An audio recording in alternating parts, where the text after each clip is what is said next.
वाढदिवस झाला आहे पण व्हिडिओ संपलेला नाही आहे. सुफीच्या लहानपणीच्या आठवणी आम्ही तिला सांगणार आहोत आणि तिच्यासाठी तेच सरप्राईजली गिफ्ट आहे आमच्याकडनं. तर त्या काय आठवणी आहेत त्या नक्की ऐका, तुम्हाला खूप आवडतील.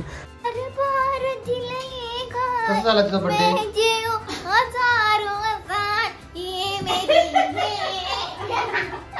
कसं झाला तुझा बर्थडे?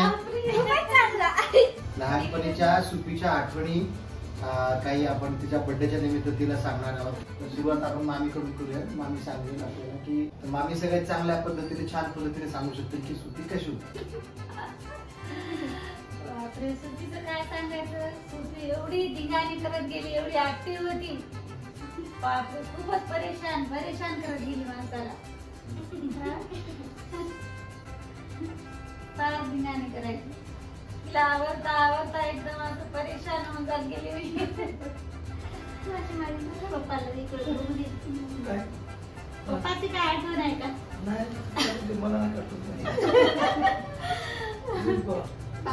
पप्पाच्या वतीने आहेच सांगितलं. मी सांगू बाबाच्या इकडे. बाबा दीदीला मला चाणक्य नावाचं पुस्तक वाचून दाखवायचे. त्याच्या जेव्हा आमच्यासोबत खेळायचे. चाणक्य कोणाकडे बघायला पुस्तकाच्या कव्हरवर चाणक्याचा फोटो आहे ना. लहानपणी विचारायचे कुठं पाहिले चाणक्य.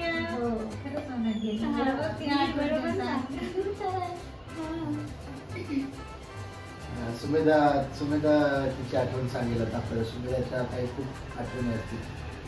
माझी सुफी बद्दलची एक आठवण म्हणजे अविस्मरणीय आठवण अशी आहे की जेव्हा सुफी 2.5-3 वर्षाची होती, सांदीपनी शाळेमध्ये नर्सरीमध्ये होती ती. तुला आठवते? आणि सुफीला एक गाणं पाठ होतं. नाही, ते तर नंतर झालं. सुफीचं ऍडमिशन जेव्हा केलं ना तेव्हा सुफी म्हणायची की मम्मी मला खाली उभं करतात जनगण बोलताना आणि बाकीचे मोठे विद्यार्थी स्टेजवर उभं राहतात. मला पण स्टेजवर उभं राहून जनगण बोलायचंय. मी तिला बोलले की नाही बाळा, तू आता लहान आहेस, जेव्हा तू मोठे होशील तेव्हा तुला स्टेजवर उभं करून जनगण तू पण बोलशील. नाही, मला स्टेजवरच जनगण बोलायचंय. म्हणजे असं झालं. मग एक प्रोग्राम होता तिच्या शाळेतला. तर मी मॅडमला सांगितलं की मॅडम ती गाणं वगैरे छान गाते. मग मॅडम म्हणे ठीक आहे. मग तिला तूने रंगीले कैसा जादू किया हे गाणं छान यायचं. तर मग मॅडमने ऐकलं तिचं गाणं वगैरे आणि ठरलं की सुफी गाणं गाणार प्रोग्रामला. मग त्या दिवशी सुफी गेली स्टेजवर माईक वगैरे घेऊन आणि तिने छानपैकी माईक हातात घेऊन तूने रंगीले कैसा. मग तिला आठवलं की आपल्याला स्टेजवर उभं राहून जनगण बोलायचं. स्टेज तर आपल्याला मिळालं आता. असं आहे का आपल्याला वर कोणी उभं करणार नाही एवढी लहान असल्यामुळं. त्याने तिने फक्त एक लाईन बोलली तूने रंगीले के जनगण.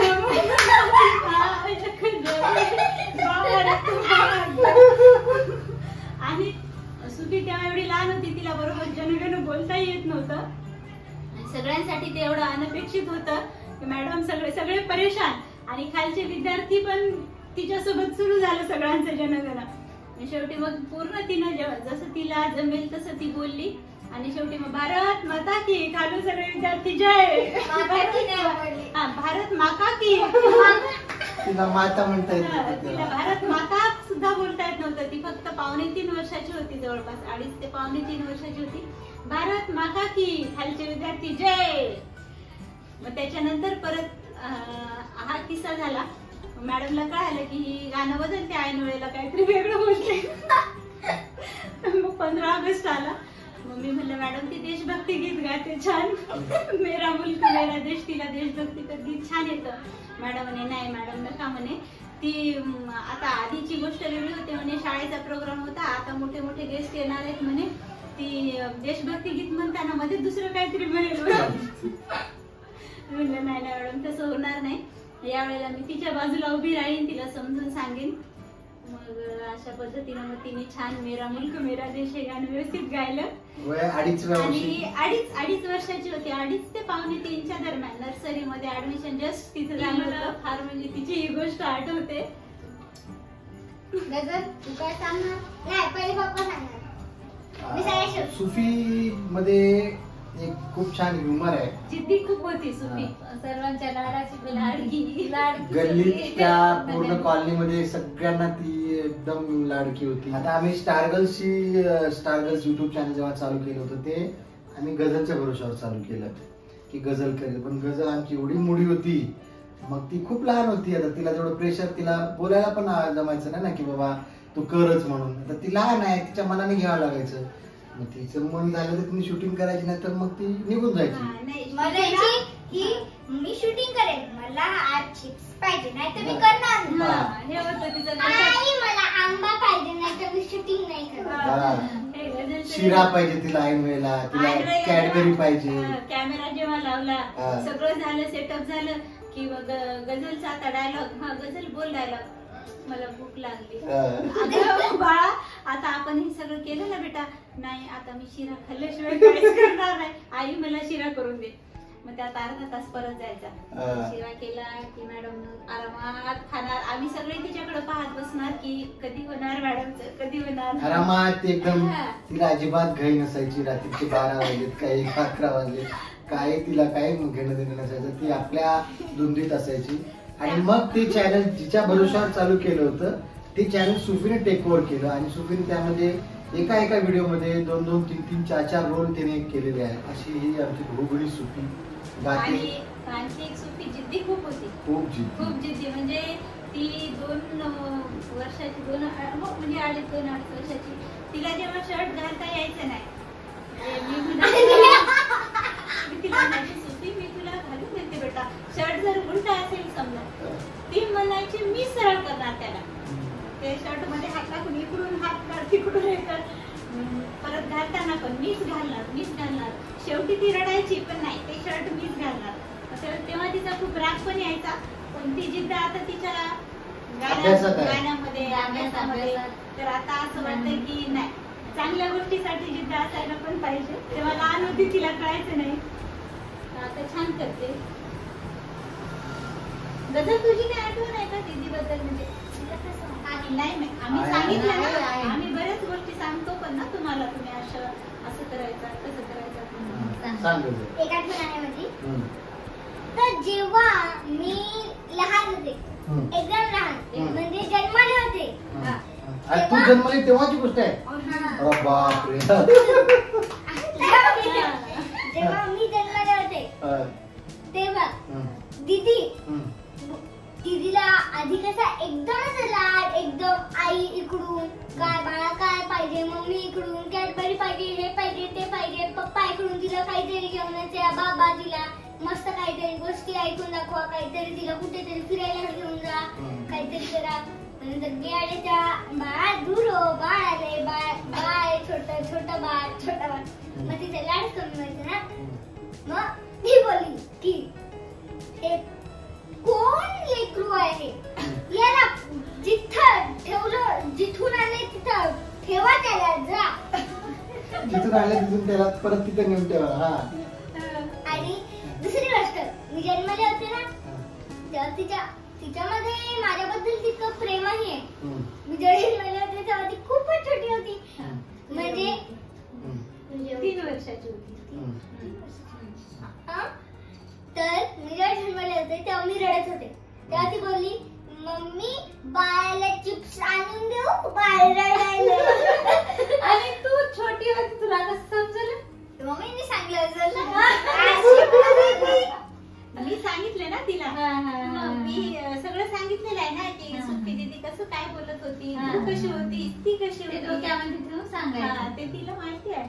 मग दीदीने एकदा तुला ना असं पाण्यात बुडून बिस्किट पण खाऊ घालण्याचा प्रयत्न केला होता. लहान एकदम तिला वाटलं मला तिचा लाड करू द्या, मला तिला जवळ घेऊ द्या. आम्ही पाहिलं म्हणून बरं झालं, तर तू का नाही 5-6 दिवसाला बिस्किट वगैरे खाऊन घेतलं असं 7-8 दिवसात.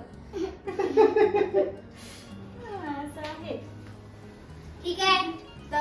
तर तुझं काय म्हणणं आहे सगळ्यांबद्दल? तर माझं म्हणणं आहे की हे सगळं अतिशय बरोबर आहे सगळं. तर आम्ही गप्पा मारायला थोडंसं वेळ. तर दीदी आता जशी जशी मोठी झाली तशी तिला थोडंसं म्हणजे कळायला पण लागलं ना, थोडं. आता ती म्हणजे मोठी थोडक्यातच खूप मोठी झाली म्हणजे ती थोडक्यातच आहे. थोडक्यातच झाली ती. म्हणजे आता ती मोठी झाली म्हणून तिला आता कळते वगैरे. तर ती आता माझ्यासोबत खूप माझ्यावर प्रेम करते, माझ्यासोबत खेळते. जर तिच्या एकटीला जर काही शाळेतून भेटलं असेल, म्हणजे शाळेमध्ये कसं कॅडबरी भेटतात ना, असं नाही की ते प्रत्येकालाच भेटतात. माध्यमिक प्राथमिक म्हणजे वेगळं आहे ना. 5वी पासून माध्यमिक असते आणि 4थी पर्यंत प्राथमिक विभाग असतो. तर त्यांना चॉकलेट बिस्किट काही असं भेटलं शनिवारी वगैरे तर ती खात नाही. ती खात नाही. ती घरी आणते आणि बोलते की तुला भेटलं का. जर मला भेटला असेल तर ती खाते आणि जर मला भेटला नसेल तर ती मला देते आणि बोलते की आम्हाला 2 भेटले होते.